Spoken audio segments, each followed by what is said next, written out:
여러분 안녕하십니까? EBS 초대석 정관용입니다. 소방관들이 화재 현장에서의 트라우마 때문에 우울증이나 이런 정신적 고통을 많이 겪는다, 이런 사실은 널리 알려져 있죠. 그런데 이 소방관들보다도 더 업무 스트레스가 큰 직종이 또 있습니다. 바로 이 구치소나 교도소에서 일하는 교정 공무원들인데요. 이 수감자들한테 폭언이나 폭행을 당하는 것, 또 게다가 각종 고소, 고발, 인권위 제소 등등으로 매우 시달린다고 합니다. 이 수감자들의 생활 관리, 그리고 사회 복귀를 위한 교정까지 이 교정 공무원들, 교도관들의 책임은 참 막중하죠.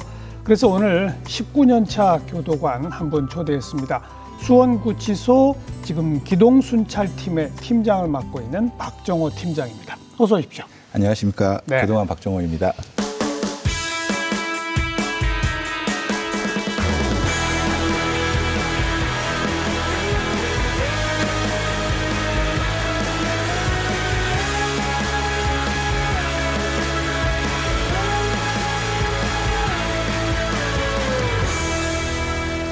지금 교도소, 구치소 제가 얘기했는데 교도소와 구치소의 차이가 뭐죠? 네. 교도소는 이제 형이 확정되어서 재판을 다 받고 이제 마음에 단념을 하고 받은 형기를 살아야 되는 곳이 이제 교도소고요. 구치소는 재판을 받기 위해서 인신을 구속해 놓은 그런 곳이 이제 구치소입니다.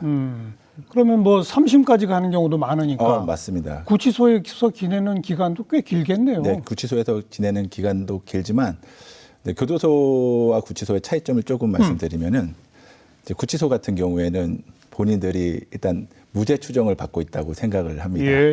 그래가지고 이제 직원들을 대하는 태도도 조금 이제 좀 강하게 할 때도 많고요. 그리고 재판을 받기 때문에 여러 가지 행정 절차들이 많습니다. 그래서 하루 종일 정신이 없고 바쁜 이제 하루가 진행되고요. 교도소로 가게 되면은 일단 단념을 하기 때문에 이제 수용자들이 교도관들의 말에 참 순응을 하는 편이고요. 대신에 이제 문제수가 있다면 이제 교도소 같은 경우에는 이제 장기간 이제 데리고 있어야 되고, 그렇죠. 구치소 같은 경우에는 이제 몇 개월만 버티면은 보낼 수 있다. 이렇게 또 이제 장단점이 있습니다. 그러면 교도관들이 근무하기에는 구치소가 더 힘들군요. 구치소가 여러 가지 잡무가 많습니다. 그래서 바쁘고 조금 힘든 편입니다. 네. 전국에 교도소가 몇 군데, 구치소가 몇 군데, 또 우리 교도관들은 몇 명 정도가 있습니까? 전국에 교도소, 구치소 총 합쳐서 55개소가 있고요. 네, 교도소가 40개, 민영 교도소를 이제 포함해서 40개가 있고요. 그다음에 구치소가 12개, 네, 지소가 3개, 이렇게 해서 총 55개 이제 교정시설이 있습니다. 그리고 저희 직원은 지금 16,771명이고요. 이제 수용자들은 이제 정원이 한 5만여 명 되는데 이제 현재 6만 2천여 명이 수용되어 있습니다. 그럼 과밀이네요. 네, 상당히 지금 과밀이라고 할 수 있습니다. 교도소, 구치소 할 거 없이 다 그래요? 교도소보다는 구치소, 특히 이제 수도권 내에 있는 구치소가 과밀이 심합니다. 네. 그렇게 과밀하면은 사실 거기 수감돼 있는 분들도 이 정원을 초과하면 생활하기 굉장히 불편하지 않나요? 네, 생활하기 상당히 불편합니다. 기본적인 생활 자체가 좀 힘들고요. 특히 예를 들어서 정원이 6, 7명인 방에 10명에서 12명까지 이제 들어가는 상황이 발생하다 보니까 기본적인 생활이 힘들고, 그렇게 하다 보면은 여러 가지 교화 프로그램 이런 것도 제대로 작동이 안 되죠. 그리고 이제 직원들도 수용자들의 불만이 많기 때문에 직원들도 힘들고 서로가 다 힘든 상황이 되다 보니까 여러 가지 어려움이 있고요. 교화 프로그램이나 이런 것들이 진행이 안 되다 보면은 이제 결국에는 그 수용자들이 그대로 이제 출소를 하게 되고, 또 재범도 지르고. 맞습니다. 재범의 위험을 또 우리 국민들이 고스란히 안게 되는 그런 악순환이 이제 계속되고 그리고 또 법적 정원을 초과해서 수감되어 있다는 것 자체가 사실은 그 수감자들의 인권 침해 아닙니까? 네, 그렇게 볼 수 있습니다. 그렇죠? 그래서 저희 교정본부에서 이제 중축이나 개축이나 신축을 하려고 상당히 많이 노력을 하고 있고, 이제 그걸 주민들에게 설명을 잘 해야 되거든요. 주민들이 반대가 심하기 때문에. 그래서 이제 주민들에게 일부 혜택을 드리고, 그다음에 교정시설을 중축도 하고 개축도 하고 신축도 하기 위해서 지금 많은 노력을 하고 있습니다. 근데 각 지역 주민들이 반대해서 좀 땅 고르기가 구하기가 쉽지 않죠. 네, 쉽지 않습니다. 특히 이제 대도시 같은 경우에는 거의 많이 어렵고요. 네, 지금 지방이나 이런 좀 외진 곳으로 예. 지금 많이 협의를 하고 있습니다. 자, 지금 수원구치소의 기동순찰팀 팀장이라고 제가 소개를 했는데 네, 맞습니다. 기동순찰팀은 뭘 하는 곳입니까? 한마디로 말씀드리면 이제 뭐 교정시설의 특수부대 역할을 하는 팀인데요. 교도소에서 일어날 수 있는 모든 위기 상황 이런 것을 즉각적으로 출동해서 초동 조치를 하고 평소에는 수용자들의 기초 질서 단속도 하고 뭐 폭동, 난동, 그다음에 응급 환자 발생 등 여러 가지 상황이 일어나면 저희가 가서 즉각 이제 조치를 취하는 그런 팀입니다. 어떤 위기 상황이 제일 많이 나와요? 뭐 평소에 가장 많이 일어나는 것들은 수용자들 간의 싸움. 네. 그리고 좀 큰 위기 상황 같은 경우에는 뭐 자해 같은 경우에는 뭐 수용자들이 처우 불만에 대해서 자기의 그런 분노를 표출하려고 벽에다가 머리를 막 부딪혀서 뭐 두피가 찢어진다거나 아니면은 뭐 손톱깎이나 자신이 쓰고 있는 안경을 취식해서 이렇게 먹는다거나 가장 큰 문제는 이제 극단적 선택을 하는 경우입니다. 이제 수감 시설에 들어오다 보면은 수용자들이 심리적으로 좌절하고, 좌절하고 많이 힘들어합니다. 저도 이제 근무하면서 한 3번 정도 목격을 했었고 심폐소생술을 해서 이제 살려내본 경험도 있는데 아까 교수님께서 소방관 잠깐 말씀을 하셨잖아요. 소방관의 스트레스 많다. 소방관들은 이제 생명을 구하면은 국민적으로 영웅이 되기도 하고 가족들에게 되게 감사를 받기도 하는데 저희 같은 경우에는 이제 똑같은 생명이지만 그 생명을 살리고 나면은 일단 가족들이 없는 경우가 대부분이고 가족들이 와도 별로 좋아하지 않습니다. 그리고 또 국민들도 그렇게 좋아하는 마음이 없으신 것 같아서 그런 부분이 조금 씁쓸한 부분도 있습니다. 그런 차이가 있군요. 네. 뭐 제가 또 시작하면서 소방관보다 더 업무 스트레스가 많다 이런 표현을 썼는데 교도관들에 대한 그런 뭐 예를 들어서 그 스트레스 정도라든지 정신적 질환 정도라든지 이런 걸 조사한 자료들이 있나요? 네. 저희가 사람을 상대하다 보니까 그 정치적인 스트레스가 상당히 많거든요. 그래가지고 교정본부에서 교정공무원 정신건강 실태 조사를 2년에 한 번씩 하고 있습니다. 뭐 2022년에 한 조사 결과에 따르면은 좀 충격적인 결과가 나왔는데 그러니까 한 5천 명 정도 조사를 했거든요. 그 중에 4.8%가 자살 계획을 했었고 실제 시도를 해본 사람이 1.9%나 됩니다. 그게 얼마나 심각한 정도냐면 일반 성인 남성의 4배에서 5배 정도 그 정도의 심각성을 가지고 있고 소방공무원 대상으로 한 조사보다도 더 높은 거죠? 네, 맞습니다. 가장 지금 직군 중에서는 스트레스 분이 높게 나오고 있고 제가 한번 생각을 해보니까 사실 이제 저희가 폐쇄된 공간에서 좀 일하다 보니까 그런 부분도 있고 또 대상자가 또 수용자다 보니까 그런 부분들도 있을 것이고요. 저희가 뭐 그 안에서 엄정한 법 집행을 하기 위한 법 집행관으로서의 역할도 하지만 사실은 그들을 이제 좀 따뜻한 손길로서 이제 교정 교화시켜서 내보내야 되는 그런 역할도 하거든요. 그 사이에 역할 갈등이 좀 있습니다. 그런 부분에서도 스트레스를 좀 받고 아까도 말씀하셨는데 그런 폭언이나 또 두고 보자 뭐 이런 정서적인 폭행 이런 것들에 대해서 좀 우울감이 많이 있는 편인 것 같습니다. 그리고 각종 고소 고발 뭐 인권위 제소 뭐 정보 공개 청구 이런 게 그렇게 많다면서요? 네, 정말 많습니다. 사실 그게 이제 수용자들의 인권을 위한 권리 구제 제도거든요. 그거를 악용하는 사례들이 상당히 많아요. 그래서 뭐 예를 들어서 이제 정보 공개 청구 같은 경우에는 2022년도 이제 통계 기준으로 봤을 때 5만 건이 나왔거든요. 5만 건 넘게 나왔습니다. 그러니까 수용자들 정원이 5만 명 정도 되는데 거의 한 명에 한 번씩은 다 했다는 뜻이죠. 뭘 정보 공개를 청구하는 거예요? 그러니까 예를 들어서 제가 이제 수원구치소에서 근무를 하고 있는데 수원구치소장의 뭐 업추비, 업무 추진비, 내역, 영수증을 뭐 몇 년치를 공개해달라. 왜요? 그냥 직원들을 괴롭히기 위해서죠. 그들이 궁금한 건 없습니다. 그리고 그 5만 건 중에 45%를 취하를 했거든요. 중간에. 왜냐하면 그 자료들을 다 복사하려면은 또 돈이 듭니다. 그렇죠. 근데 보관금을 떼기 전에 취하를 하면은 이제 보관금을 안 내거든요. 그러니까 직원들은 그 사이에 그 자료를 찾고 또 복사를 하고 이런 수고를 하거든요. 결국은 직원들이 이제 수고만 하고 이제 이 수용자들은 취하를 해버리니까 헛된 수고가 되고. 그냥 막 정말 골탕 먹이기 위한 거군요. 네, 그렇습니다.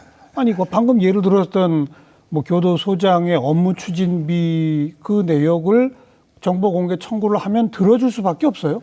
네, 그게 이제 정보공개법에 이제 공개를 해야 되는 자료가 있고 이제 비공개 자료가 있는데 예. 공개해야 되는 자료들은 이제 전부 다 공개를 하고 있고 특히 이제 부분 공개가 더 어렵습니다. 부분 공개는 이제 이게 공개 자료면 예. 부분 공개이기 때문에 공개되지 않는 자료를 다 이렇게 화이트로 지워가지고 지워서 제출을 복사를 하고 복사를 해서 이제 자료를 제공해야 되기 때문에 더 많은 수고가 있고요. 고소 고발 이것도 상당합니다. 저희가 지난 10년간 고소 고발 당한 직원이 예.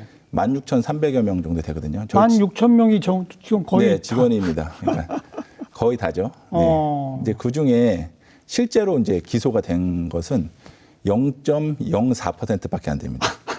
그러니까 전부 다 대부분 중간에 무혐의나 각하로 다 끝나고요. 예, 실제 예. 기소된 거는 그렇게밖에 안 되고 기소가 돼도 대부분 형식 재판으로 끝나거든요. 그래서 보면 이제 수용자들이 어떤 걸로 고소를 하냐면 제일 많이 하는 고소 제명이 직권남용죄입니다. 그러니까 제가 이제 직접 겪었던 내용을 말씀드리면은 이제 수용자가 거실에서 신는 화장실에서 신는 슬리퍼가 있습니다. 슬리퍼. 네, 슬리퍼. 이제 슬리퍼가 조금 찢어졌습니다. 이제 저한테 이제 바꿔달라고 요청을 했습니다. 그래서 이제 슬리퍼를 물품이 지급되는 날짜가 있어요. 일주일에 뭐 예를 들어 수요일이면 수요일 날 이제 물품이 지급이 되는데 예. 그 친구가 좀 기다려야 되는 상황이었어요. 그래서 이거는 많이 심각하지 않으니까 좀 기다려라 바꿔주겠다고 했는데 기다리지 못하겠다. 왜 그런 걸로 직권을 남용하냐고 이제 직권남용죄로 고소를 한 거죠. 이제 그게 어떻게 날라오냐면 집으로 날라옵니다. 집으로 날라오면 저희 와이프가 보고 무슨 또 직권 큰일인 남용 것처럼. 그렇게 또 이제 직원들이 예. 타격을 받거든요. 예. 그런 걸 이용을 하는 거죠. 예. 뭐, 고소, 네. 고발, 인권위 제소. 네, 인권위 진정도 마찬가지입니다. 인권위 진정도 지난 10년간 4만 1천여 건 이제 제소를 했는데 단 0.3%만 이제 공고로 인용이 됐고요. 나머지는 다 그냥 각하가 된 상황이어서 그냥 뭐 자기 기분에 안 맞으면 그냥 인권위 제소하면은 직원이 좀 어느 정도 심리적 부담을 느끼니까 그걸 이용해 가지고 이제 직원들에게 어떤 자기 주장을 하고 제가 겪었던 경험을 잠깐 말씀드리면은 수용자 제가 이제 징벌 수용동에서 근무를 할 때 이제 징벌을 받고 온 수용자가 있었는데요. 그 수용자가 이제 어머니 접견이 왔었습니다. 어머니 접견을 하고 와가지고 한참을 울더라고요. 그래서 좀 딱하고 그래서 이제 상담을 좀 해줬습니다. 그래서 뭐 상담하다 보니까 많이 교화된 것 같고 많이 반성하고 있는 것 같아서 내가 너를 이제 징벌을 감면해주기 위해서 상부에 보고를 할 테니까 반성문을 좀 써봐라. 그럼 내가 이거를 보여드리고 너 징벌 감면을 해주겠다. 이렇게 얘기를 해서 반성문을 썼습니다. 그래서 제가 이제 제출해서 이 수용자 징벌이 감면이 되고 이제 일반 거실로 이동을 했는데 이 수용자가 일반 거실에 가서 제가 반성문을 강요했다고 양심의 자유를 침해했다고 또 인권위에 제소를 한 겁니다. 이런 식으로. 이게 말이 됩니까? 그러니까 제가 도와줬는데 반성문을 강요했다고 또 그렇게 인권위에 제소를 하고. 아니 자기한테 좋아졌잖아요. 네. 실제로 징벌이 감면됐고. 네, 그랬는데 이제 그게 싫은가 봐요. 자기는 이제 그 당시에 아이고. 반성문, 이제 직원을 괴롭히기 위한 거죠. 아이고. 참. 그래서 그런 애로를 많이 겪고 있습니다. 직원들이. 그리고 뭐 실제로 막 폭언, 폭행 이런 것도 빈발해요? 많습니다. 직원을 이제 물리적으로 폭행을 해가지고 그게 형사소송치가 되는 게 1년에 한 100여 건 정도 되는데 그럼 사실 추가로 또 형을 더 살아야 되죠? 네. 직원들이 그냥 어느 정도 맞고도 그냥 참는 경우가 많습니다. 그 송치되면 복잡하기 때문에. 근데 실제로 송치되는 게 이제 100여 건이 넘고 뭐 이런 물리적인 폭행도 폭행이지만 자기 이제 분변을 모아놓거나 아니면 음식물 같은 거 모아놨다가 직원한테 뿌리는 경우. 아이고. 그런 경우도 최근에도 있었고요. 저희 구치소에서 있었고. 그리고 이제 뭐 아까 제가 말씀드렸듯이 말로 뭐 두고 보자. 뭐 이런 식의 그런 정서적 폭행도 있었는데 한 번은 제가 그 징벌 수용동 근무할 때 저랑 같이 근무하는 징벌 수용동에 2명이 근무를 하거든요. 거기는 좀 이제 규율 위반자들을 상대하기 때문에 그 후배 직원한테 이제 출소를 하루 앞둔 수용자가 나가서 너희 와이프를, 너희 아내를 내가 해코지 해버리겠다는 식의 말을 하는 겁니다. 교도관의 부인을. 네. 그러니까 그 후배 직원이 너무 화가 나고 그리고 많이 힘들어하더라고요. 그래서 제가 그거를 이제 상부에 보고를 하고 이제 긴급적으로 이 사람을 송치하기 위해서 이제 교정 경찰이라고 또 이제 수사팀이 있거든요. 수사팀에 인계를 해서 이제 검찰에 긴급 송치를 했습니다. 긴급 송치해가지고 이 수용자가 이제 다음날 출소하는 날 이제 검찰에서 저희 정문 앞에 기다리다가 바로 협박죄로 바로 다시 체포해가지고 네, 구속한 그런 일도 있었습니다. 네. 그런 식으로 실제 가족 위협까지 다 당하고 그러니까 참 아무리 좀 이렇게 대범하게 마음을 먹으려고 해도 참 어렵겠군요. 네, 그런 부분이 있죠. 네. 근데 모든 수용자가 그런 건 아니니까. 물론, 네. 물론. 네. 그 뭐 평균 잡을 수는 없겠습니다만은 네. 그래도 수용자의 한 반이 악질적이면 반은 괜찮고 어떻게 됩니까?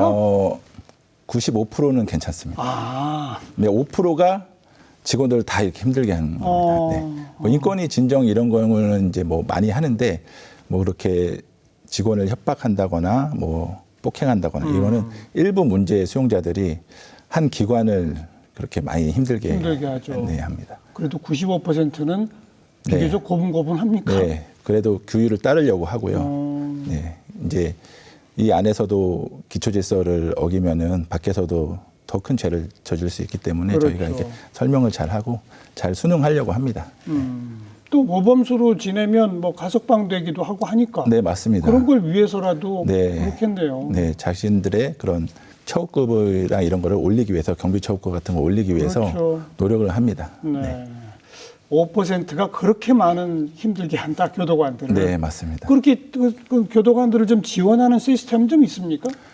저희 교정본부에서는 그 마음 나래 프로그램이라고 해서 마음 나래. 네, 직원들이 그런 어려움을 겪었을 때 즉각적으로 심리적인 지원을 할 수 있는 이제 프로그램들이 있습니다. 네. 외부 상담사랑은 언제든지 이제 전화로 상담하거나 아니면 방문해 상담할 수도 있고요.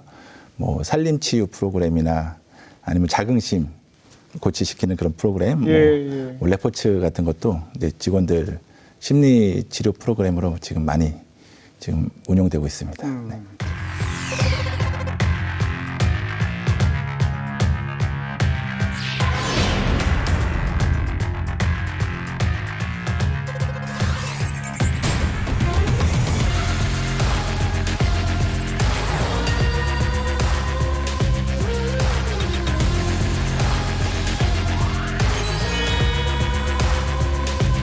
Taking every punch, I'm still here. Knock me down, but I just keep on standing my ground. Got no tears, knock me down, but I just keep on standing.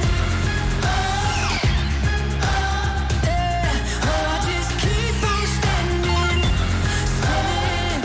I'm standing, but I just keep on standing. I just keep getting back, getting back up, keep on standing up.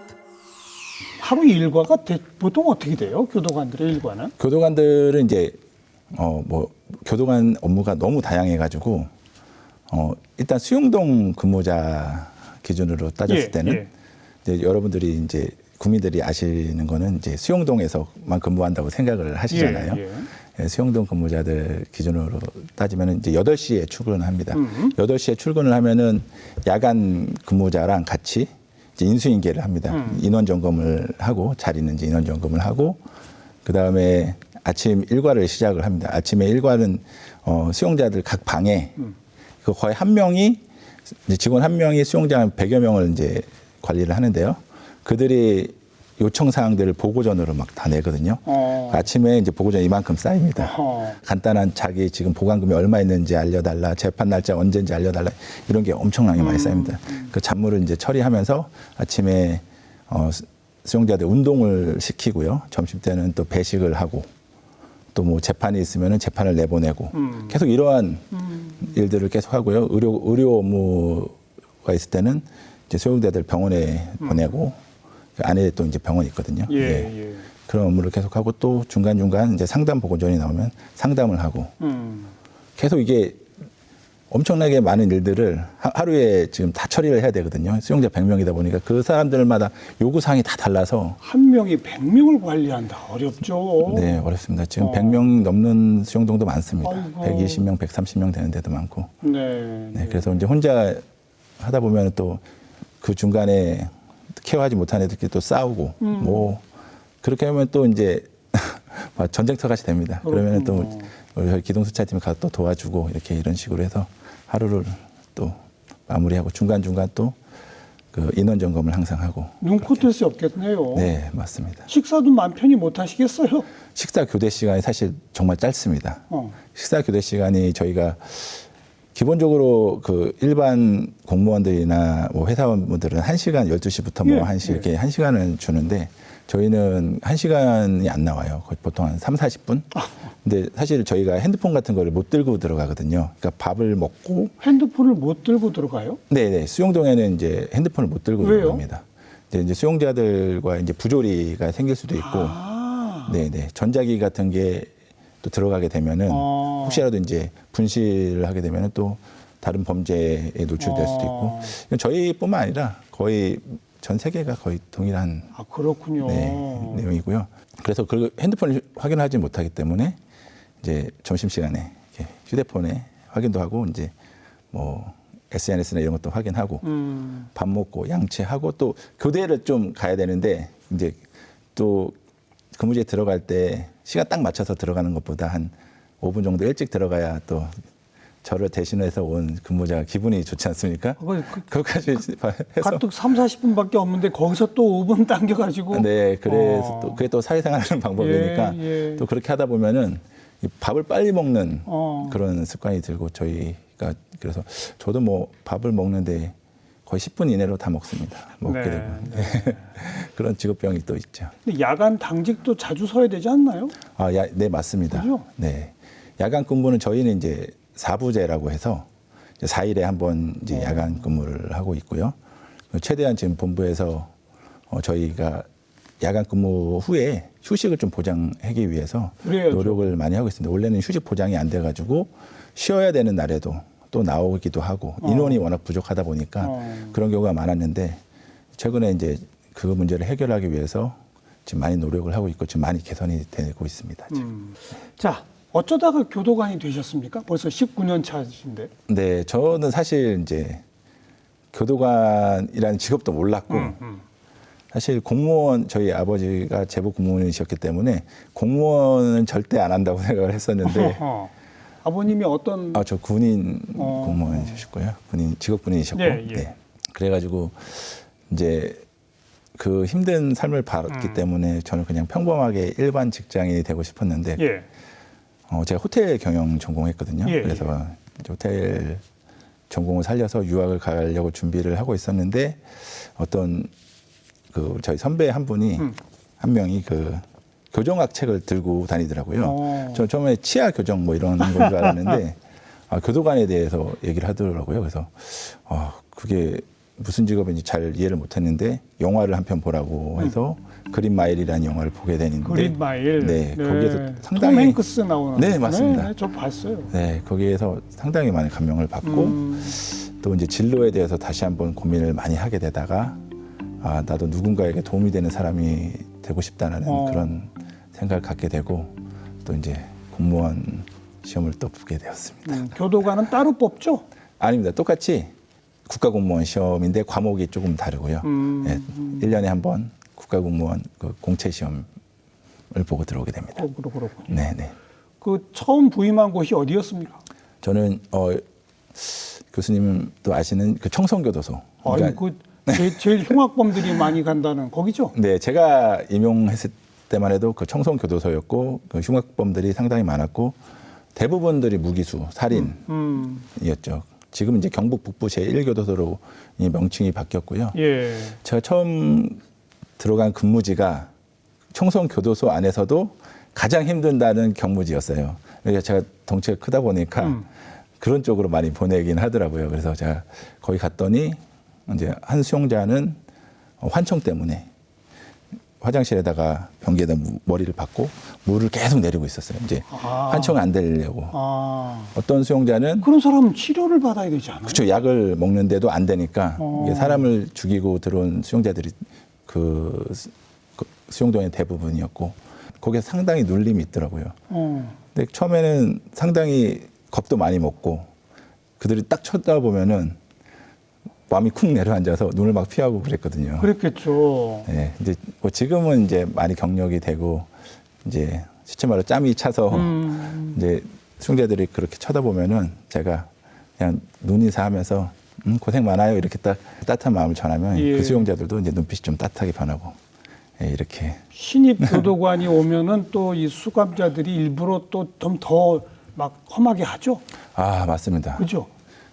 이제 신입 교도관들이 들어오면은 수용자들이 특히 테스트를 하는 거죠. 그러니까. 네, 테스트를 합니다.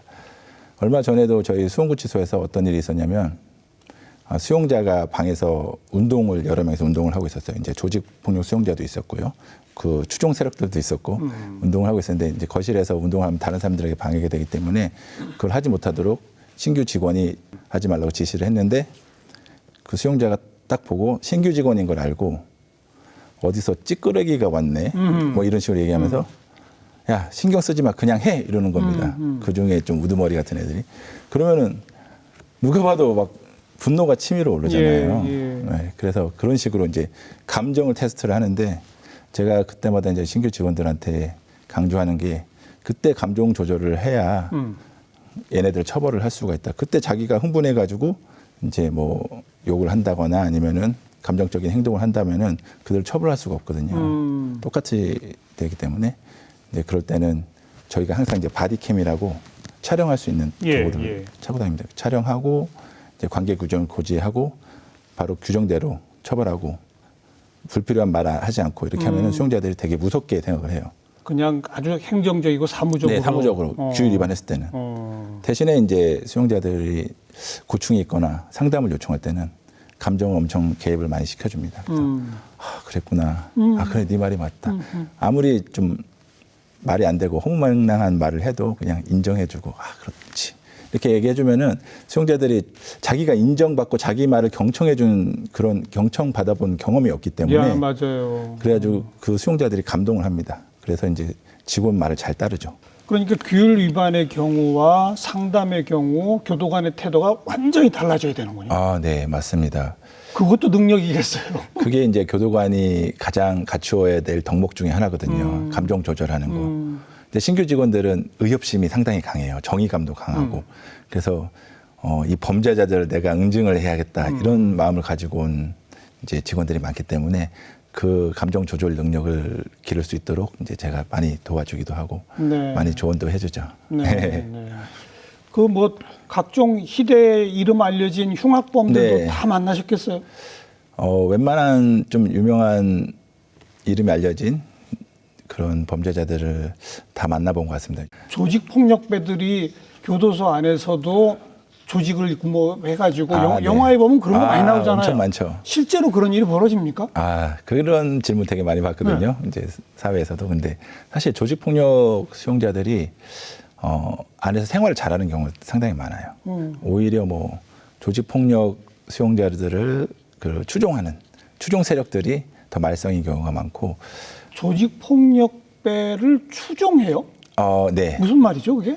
그러니까 조직폭력배가 되고 싶어서 그 조직에 들어가고 싶어서? 네, 그래서 오히려 뭐 안에서 말썽을 부려서 자기 위신을 좀 존재감을 네, 존재감을 나타내기 위해서 어. 말썽을 부리는 수용자들도 많고 그리고 조직폭력 수용자 중에서는 제가 경험하기로는 저한테 우울증 상담을 한 조직폭력 수용자도 있었어요.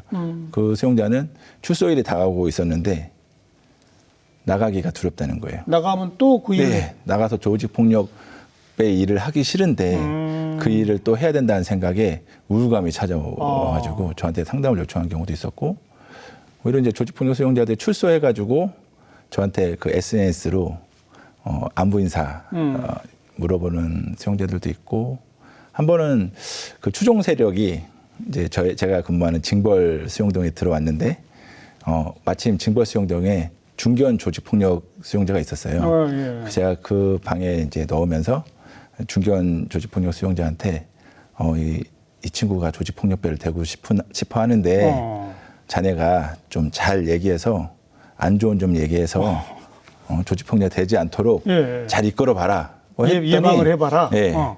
그랬더니 이제 조직폭력 그 수용자가 자기한테 그런 말 해준 사람 지금까지 없었거든요. 그런 역할을 맡겨준 사람도 그렇죠. 없었겠죠. 착한 역할을 맡겨준 사람이 없었기 때문에 그거에 얘가 엄청 기뻐하더라고요. 그러면서 방에서 그 친구를 잘 다독여가지고 예. 이제 출소를 시키는데 출소하는 날 둘이 막 끌어안고 막 울고 있더라고요. 제가 이제 끌어안고 있길래 그 청음을 할 수 있거든요. 방에서 뭘 하나. 그래서 들어보니까 막 엉엉 울면서 형님 그동안 고마웠습니다. 이렇게 하면서 이렇게 잘 다독여가지고 생활 잘 시키고 예. 출소시킨 경우도 있어가지고 그렇게 뭐 모여 있을 때는 그들이 막 위신을 부리고 하지만 1대1로 만나서 그 얘기를 들어보면 상당히 여린 부분도 있습니다.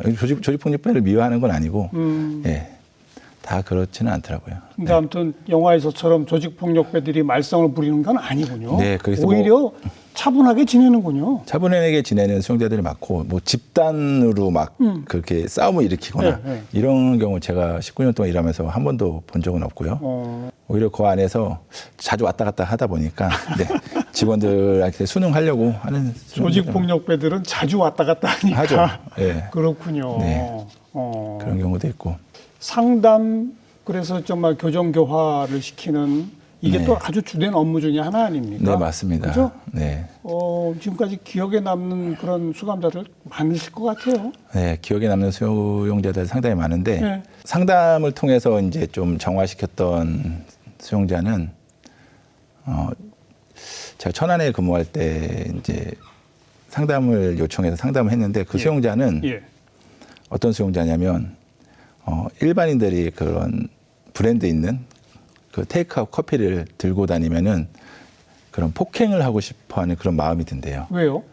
그러니까 어렸을 때 자기가 너무 못 먹고 자라가지고 가난해서. 네, 그 값비싼 커피 한 잔이면 자기는 한 끼 밥이 되는데 그거를 그냥 커피로 마신다는 게 자기는 분노가 일어난대요. 그래서 어떻게 보면 피해 의식이 상당히 강합니다. 얘기를 들어보니까 얘가 하나씩 이제 얘가 고백을 하는데 한 4시간을 상담을 했을 거예요. 자기가 이제 자기 개방을 하면서 엄청 울더라고요. 엄청 울면서 자기가 그동안에 얘기하지 못했던 그런 아픔들, 그런 것들, 어린 시절 일들, 뭐 어머니가 가정폭력 때문에 누나랑 도망가서 네. 아버지랑 둘이서 사는데 아버지는 알코올 중독이고 자기는 이제 학교에서 밥도 못 먹고 선생님이 직원 식당에서 주는 밥을 먹으면서 이렇게 어렵게 살아갔던 일들, 거기에서 일어났던 학교에서 학교 폭력과 뭐 이런 것들 막 얘기하면서 어느 정도 공감이 되더라고요. 뭐 엉엉 울면서 얘기를 하고 그러고 나면 이제 좀 마음이 정화가 돼요. 수용자가 정화가 되면서 속 시원하게 다 얘기하고 나면 이제 또 새로운 삶을 또 다짐하게 되기도 그죠. 하고 또 한 번은 쌍둥이가 들어왔어요. 일란성 쌍둥이. 예. 일란성 쌍둥이 들어왔는데 얼굴이 똑같으니까 형의 신분증을 가지고 이제 중고차 사기를 친 거예요. 형 신분증으로 사기를. 네, 똑같이 생겼으니까. 근데 형이 잘못하면 형이 들어올 뻔했죠. 그렇죠. 네. 근데 그 친구가 쌍둥이인데 부모님이 안 계시고 할머니 밑에서 둘이 커와가지고 둘이 엄청 끈끈하더라고요. 형은 이제 평범하게 직장인 잘 살고 있었어요. 근데 그런 사기를 치고 나니까 형이 돌아서 버린 거예요. 둘이 세상에는 둘밖에 없는데 형이 돌아서니까 배신감이 강했겠죠. 배신감이 엄청 강했죠.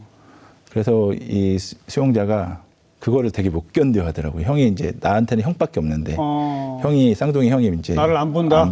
접견도 아예 안 오고 연락도 아예 안 받으니까. 근데 편지는 주구장창 쓰는데 답장도 안 오고. 그러니까 저한테 상담을 요청해서 제가 형이랑 전화를 계속 시도했는데 전화를 안 받으시다가 한 번 받으셔가지고 저랑 1시간 정도 이제 통화를 했어요. 그래서 동생의 그런 어려움, 동생이 지금 반성하고 있는 마음들을 이제 전달을 하고 접견을 와가지고 이제 화해하고 뭐 엉엉 울면서 화해하고 해서 형제를 화해시켰고. 네, 그랬던 경험이 또 생각이 납니다. 네. 그렇게 뭐 상담을 통해서 교정 교화되고 그러면은 출소한 후에도 지속적으로 연락하고 그러죠. 출소한 후에 연락이 오는 수용자들이 많이 있습니다. 그죠. 특히 이제 제가 이제 SNS를 공개해놔가지고 SNS로 많이 출소한 후에 연락이 예. 많이 오는데 많이 곤란한 경우도 좀 있고요. 이제 출소자들이 사실 나가서 취업을 하기 되게 힘들어요. 아. 근데 출소자인 거를 대부분 이제 고용인들이 압니다. 네, 네. 그래서 월급을 이제 적게 주거나. 안 주거나 어. 그러면은 이제 도움을 저한테 요청하는군요. 자기 잘 살겠다고 했는데 도저히 못 견디겠다. 너무 죄송하다. 뭐 이렇게 해서 제가 그러면 또 안 된다고 막 이렇게 또 이렇게 다독이고 그러기도 합니다. 그래서 출소해서 좋은 일들만 있는 것은 아니고 그렇겠죠. 잘 살고 있는 수용자들도 많이 있습니다. 물론. 그렇게 좀 힘들어하는 수용자들도 많이 있더라고요. 아무튼 교도관으로서는 가장 보람을 느낄 때가 바로 그럴 때 아니겠습니까? 네, 맞습니다. 상담을 네, 통해서 맞습니다. 사람이 달라지고 사회에 그렇죠. 나가서 잘 살고 이런 게 제일 뿌듯하시죠? 네, 맞습니다. 사회에서 잘 살고 있는 거. 그게 가장 이제 저에게는 보람이고 또 그 안에서 잘 보살펴줘서 감사하다고 그렇게 예. 감사 메시지를 받는다거나 이럴 때 좀 많이 뿌듯하고 그렇습니다. 최근에 교도소나 구치소에 들어오는 신종 범죄로 제일 많은 건 뭡니까? 요즘에는 가장 많은 범죄가 마약 범죄인데요. 아. 신종 범죄는 아니지만 마약 범죄가 급격하게 많이 늘었습니다. 예. 또 범정부적으로 이제 마약과의 전쟁을 선포해서 이제 마약 수용자들이 많이 들어오는데 놀라운 것은 중고등학생들이 마약으로 들어온다는 거예요. 아이고. 그래서 저는 정말 놀라운데 그 중고등학생들이 마약을 하는 경우도 있지만 마약을 이제 운반하거나 뭐 일명 드라퍼라고 하거든요. 이제 어디 갖다 놓는 운반책이나 공급책으로 이제 많이 들어오기도 하고요. 이제 뉴스에 나오기도 했는데 마약 총책을 잡고 보니 고등학생이었다는 뉴스를 보신 분들도 있으실 겁니다. 그렇게 중고생들이 정말 범죄를 범하는 거에 대해서 그렇게 꺼리낌이 없이 그렇게 범죄를 저지르더라고요. 그래서 제가 이 마약 범죄 말고도 소년수들이 짓는 범죄들이 다양화되고 있는데 특히 저희가 휴대폰 많이 가지고 다니지 않습니까? 예. 휴대폰을 가지고 이제 촬영하는 성범죄 상당히 많이 늘어났고요.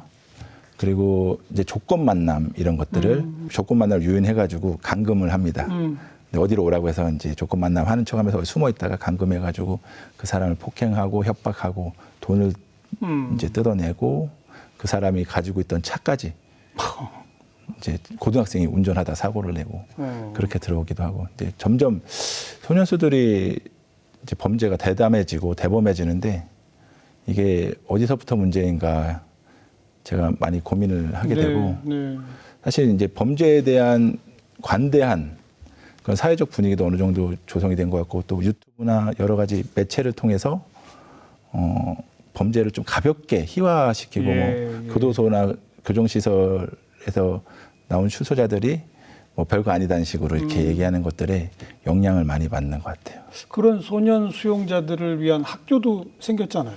네, 맞습니다.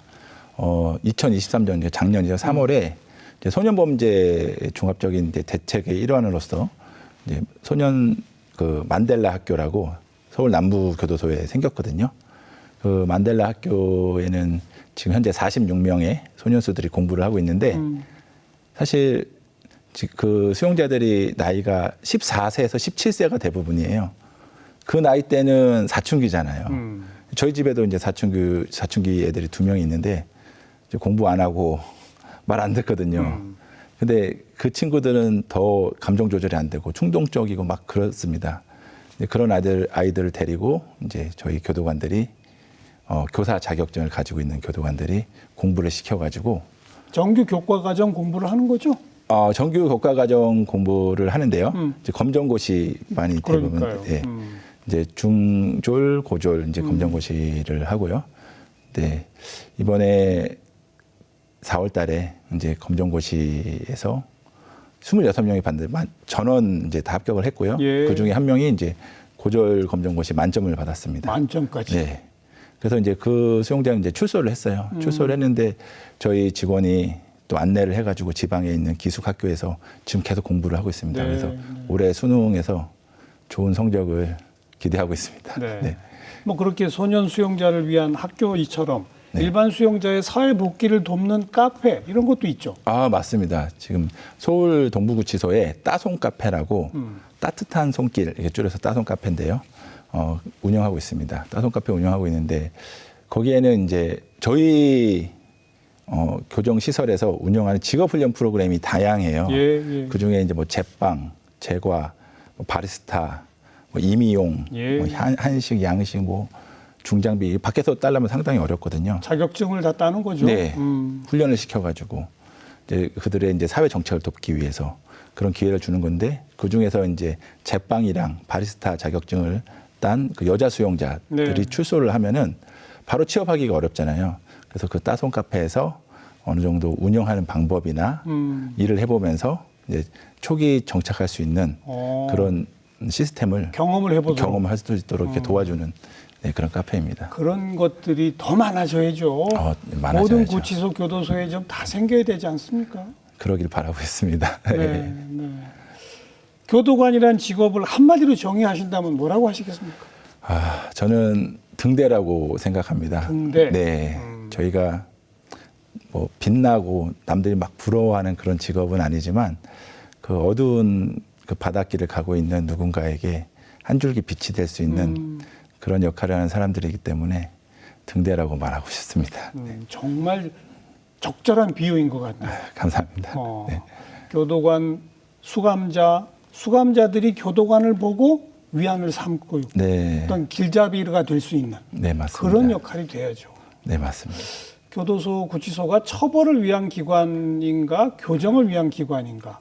사실 교정을 위한 기관으로서의 역할이 훨씬 더 강화되어야 하는데 네. 지금 여러 가지 여건상 여전히 그냥 처벌 위주의 기관으로 인식되고 있는 거 아닙니까? 네, 맞습니다. 그죠? 네, 그런 부분 참 안타깝고 이제 국민들도 이런 부분을 좀 아셔서 그러니까요. 좀 더 어느 정도 관심을 가져주시고 네. 예, 좀 나라에서 투자가 된다면 교도소, 좋아질 것 구치소에 더 많은 투자를 하는 것이 사실상 범죄 예방이 되거든요. 네, 맞습니다. 그런 관점을 가져야 할 것 같아요. 네, 감사합니다. 앞으로도 열심히 해주시기 부탁을 드리겠습니다. 네, 감사합니다. 고맙습니다. 감사합니다.